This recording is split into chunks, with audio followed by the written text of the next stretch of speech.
Hey guys, welcome back. Today we're going to do a Captain America comic. This is issue 249 by Marvel Comics, covered by Rubenstein and John Byrne.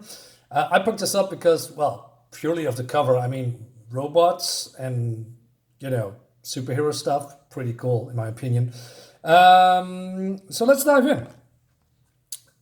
So right off the bat, I think the art is great. Um, And it seems that Captain America is fighting Dragon Man because I don't know, he's been made crazy by this, metal thing that's swarming around his head, making him crazy. And so yeah, he grabs Captain America, and Captain America thinks he's done because he cannot get away from this grip. So what does he do? He pulls off his glove and smacks Dragon Man into the eye of Dragon Man, and he's just reacting to it, which is a little bit weird because, as far as I know, Dragon Man is an android, not really a robot. It's not a cyborg. I mean, I don't even know what the exact definition is, right? Or is it it's not even a synthezoid or whatever, but it seems he can feel pain, although he is a robot or android, whatever. And so yeah, Captain America realized that this orb is the cause of his problems, and so Captain America destroys it. And this reminds me a lot of the Hulk. There was a time that Hulk was also went crazy because something is buzzing around his head, and so Dragon Man is now trying to calm, and then he flies away. But Captain America says, "Well, hey, that's not going to fly because he can go somewhere else and wreak havoc or hurt people, right?" So he grabs this clothing line, and he flies away with Dragon Man. So skipping a few pages, well, one to be exact. So this is some kind of a rural area with farmland, and yeah, he rips it open, and then he disappears into this, I don't know, structure, and then he breaks in and skipping a few pages here because of ads. So he breaks in, and well, we see that the culprit is none other than Machinesmith. Now, I know a little bit of Machinesmith. I think he's an interesting character, but I have actually no clue who or what he is until today, right? We're going to see a part of his origin. And, it's also interesting what he is doing here on the background. So, is this Airwalker, the Herald of Galactus? And then we see the Thing. Is that Magneto? And we see the foot of Spider-Man. So he says, "What, Dragon Man? You're not supposed to be here. Where's the little gadget I had guiding you? Drat, drat, drat. I knew I should have kept closer tabs on you. On the two of you," he says. So and then he shoots some other orbs called Gadgets 8, 9, and 10. Front and center, teach this brutal lesson. So I like it that he is talking to his machines like they're actually, alive or something. So they blast him with, a lots of millions of volts of electricity. It looks cool, by the way. Like, the art is really cool. Does it say who the artist is? Wait a minute, did I miss that? Well, maybe in the end of the book. I don't see it here. I believe it's John Byrne, but we gotta find out anyway. So he says, "You poor feeble-minded beast. Why did you have to threaten me? You had no chance of winning. I prepare for everything," he says. But then we see this, the shield of the Captain America. And he says, "My gadgets, my poor little gadgets, no." And then he says to Captain America, "I suppose this is where I'm supposed to gasp, 'It's Captain America,' in its best villainous tradition." So he says, "I don't care what you call me, believe me, as I've been called plenty of things in my time. I don't doubt that, Captain. Still, I should warn you, Machinesmith is not one to be trifled with." Machinesmith it is. Is it? Well, Mr. Smith, I think you and I should have a few words. So, is this the first time they meet each other? Don't know. So he grabs him, But then this is happening. So he also said he's responsible for other robot attacks, and then his head falls off. So he says, "Good Lord, you're a robot too." Ha ha ha. Not even the great Captain America can be taken by surprise, eh? Excellent. You do just fine. Ha ha. Click.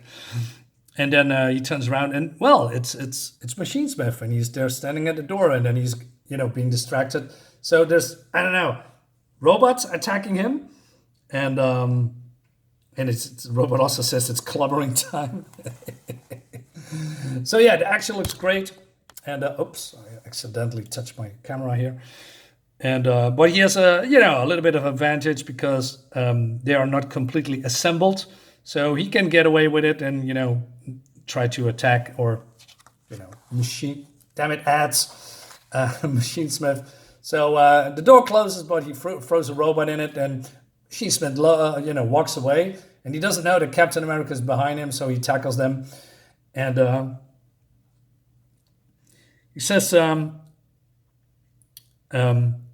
"Hey, do you like to have a confession from the villain?" Well, why not? I'm not new to this role, you see, Captain. I once assumed the role of Mr. Fear to battle Daredevil high over New York. Alas, my combat prowess was not equal of my mechanical skills. I forgot to account for the imbalance of the two combatants on a pitching flying platform. Unhappily, I slipped. So he fell to his death, and I'm afraid I didn't land very well, unfortunately. I had programmed my earliest robots to preserve my life at any cost, but Captain America, can't believe that. He says, "Do you worry? I mean, you cannot." Basically, he says that it's impossible to survive it. But Machinesmith says, "Hey, I'm talking the truth." And then his head falls off, and then another Machinesmith comes in, and then he's being distracted again, and then he's being attacked by flying robot arms, which looks pretty cool. I like this, sort of surprises that the writer throws into the readers. How should I formulate? It's a, what I mean. The surprises that the writer throws at the reader. Probably that's the best word. More ads. Jesus. Anyway, so Captain says, "Hey, do you think this can stop me?" And so Machinesmith is boasting, and he says, "I haven't had the opportunity to observe a fighting man up close in years. Of late, I've relied on remote cameras in simulacrum robots like your Baron Strucker." So, okay, there was also another robot. "See you in the flesh like this. Why, I can almost understand why the tabloids persist in calling your kind superheroes."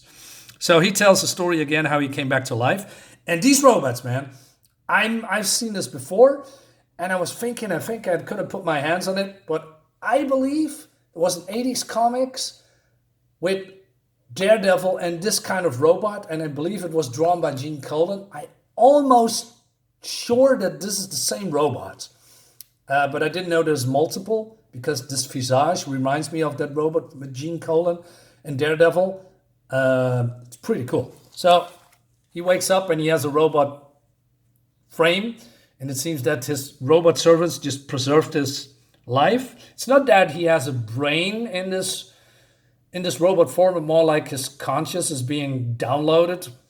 And he was, he was shocked and he didn't know what to do.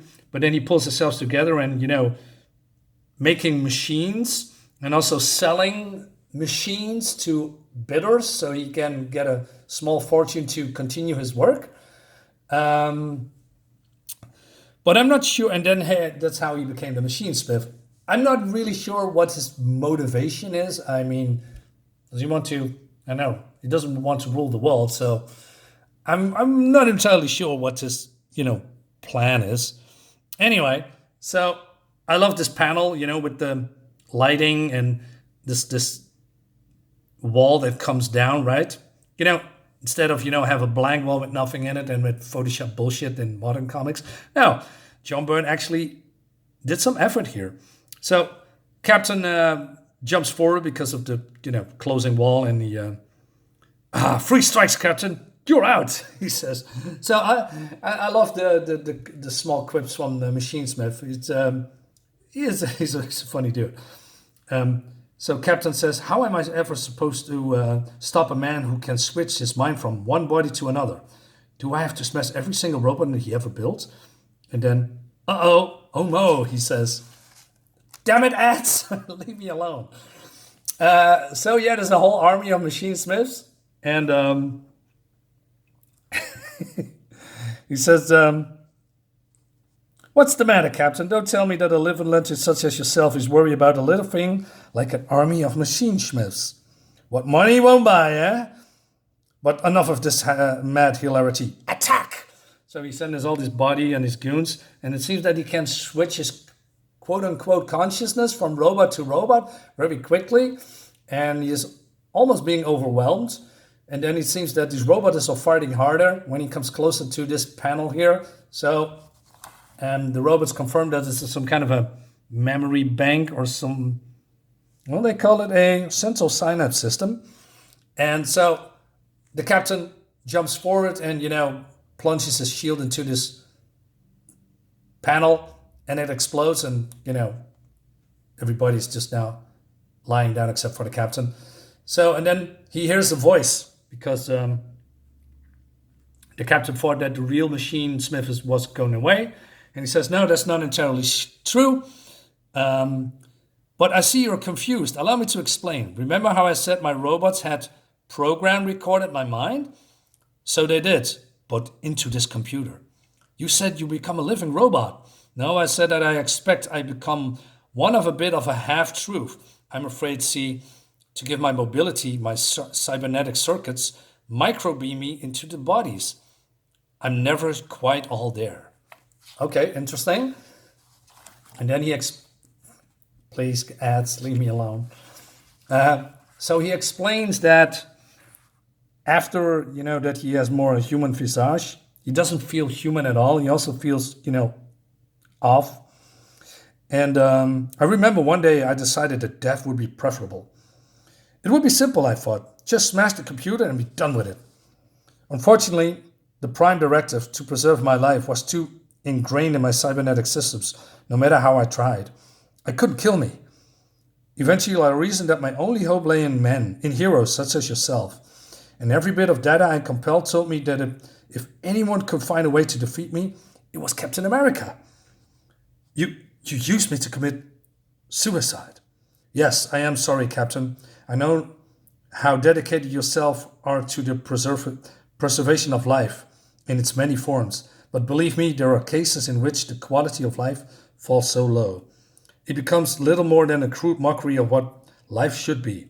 I knew that you would not willingly end my life, so trickery was my only resort. But be good of heart, sir. You have not truly taken a life, perhaps. You haven't even saved a soul. But Captain America has a heavy heart in this, and he just cannot accept it. I never stop believing that life is something most sacred, something to be sacrificed, only that that greatest of causes, liberty. Yeah, and that's the end of the book. It's a great issue. I like a nice single one shot, and I know a little bit more about Machinesmith. I hope I can see him in future issues, not in modern issues because they don't know what to do with him. But more like this. I like this, and the art is great. I still don't know who the artist is. I'm definitely sure this is, John Byrne's art. I just don't see it.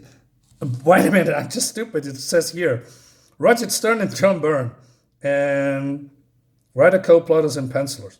Nice. And Joe Rubenstein is the inker. All right, mystery solved. Guys, let me know what you think about this comic. Leave a comment. Subscribe to my channel, all the jazz. I see you next time. Bye-bye.